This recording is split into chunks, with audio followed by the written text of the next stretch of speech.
Okay. The second movie tells you there are three types of problems. Second, there, I think the second one should set up a proportion kind of like, Uh-huh. and the third one, I didn't.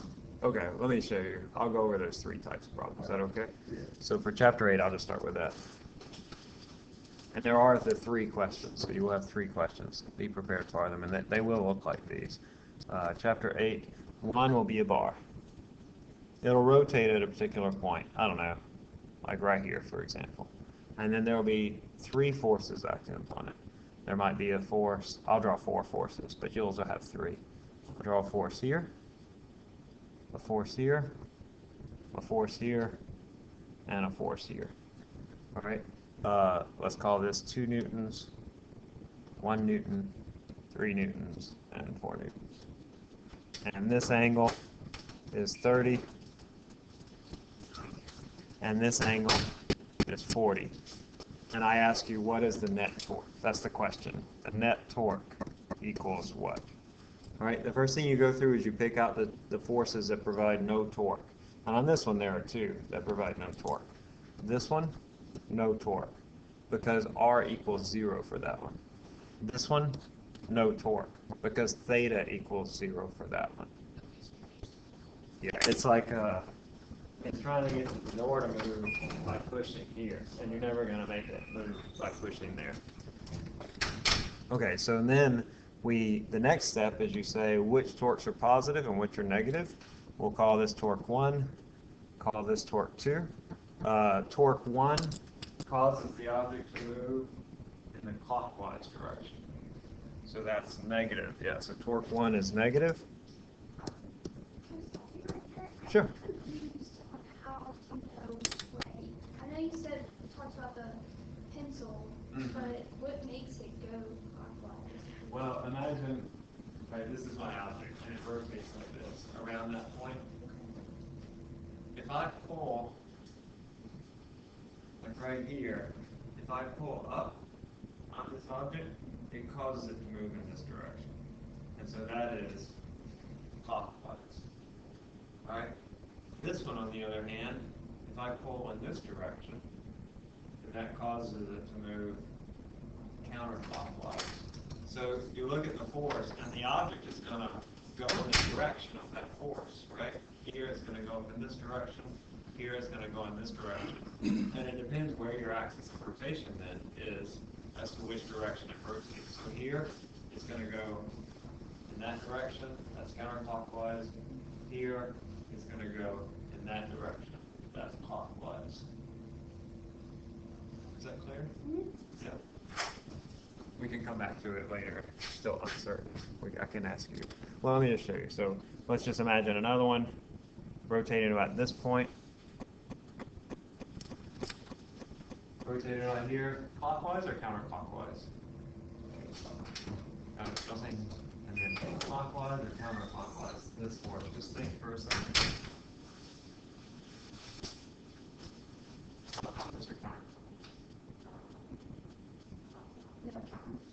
This one right here makes it go in this direction. How about this one now? This one goes like this, so it's clockwise. Okay? All right.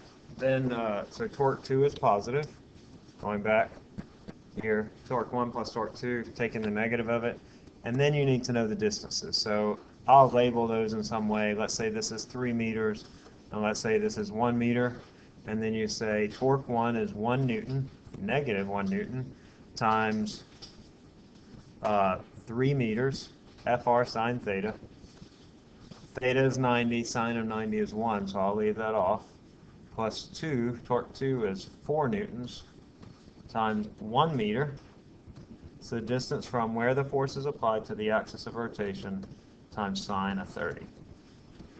So you will have a question like that. It's almost identical. At different numbers, the vectors are, a little bit different, but you have three forces, at least one of which doesn't provide any torque.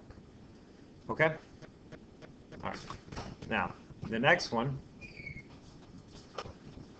ladies, Tyler, like you asked, I have an object. This is just like in the lab with the meter stick, with the masses.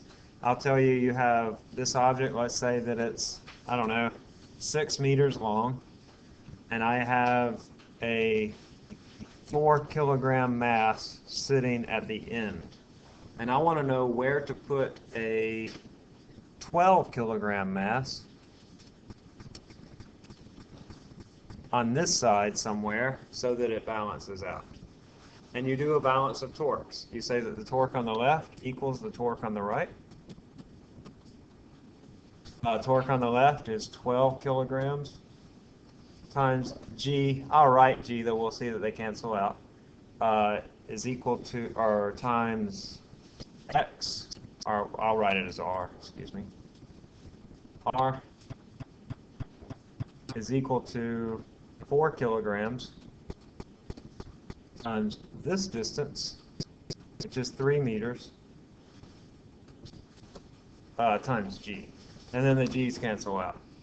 And so like you said, it's really just a ratio, right?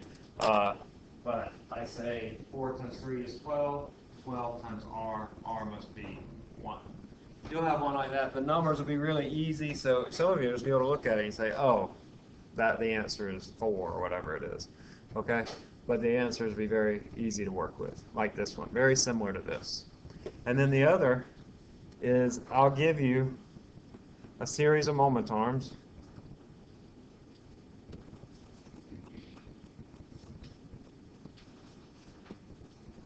I'll just do 3, though I think on the test I did 4. And I give you forces. Okay, I have a force here, I have a force here, and I have a force here. And I ask you, which one provides the largest torque, making these the same? Which one does provide the largest torque? The second one does, because the force is big and it's at a big moment arm. It provides a bigger torque than this one by a factor of 2, in fact, because the moment arm here is twice as long. This one provides a smaller torque because the force is small and the moment arm is small. It'll be like that. You might also have some at angles. So I think you do have some at angles, in fact.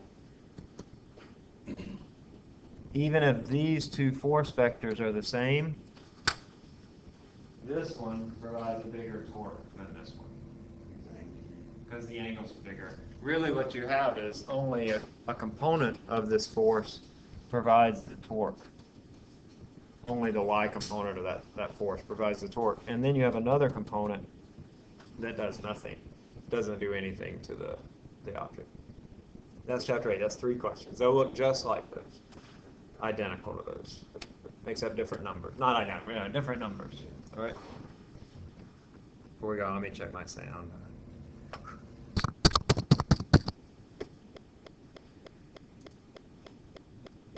Okay, give me just a second, okay? I need to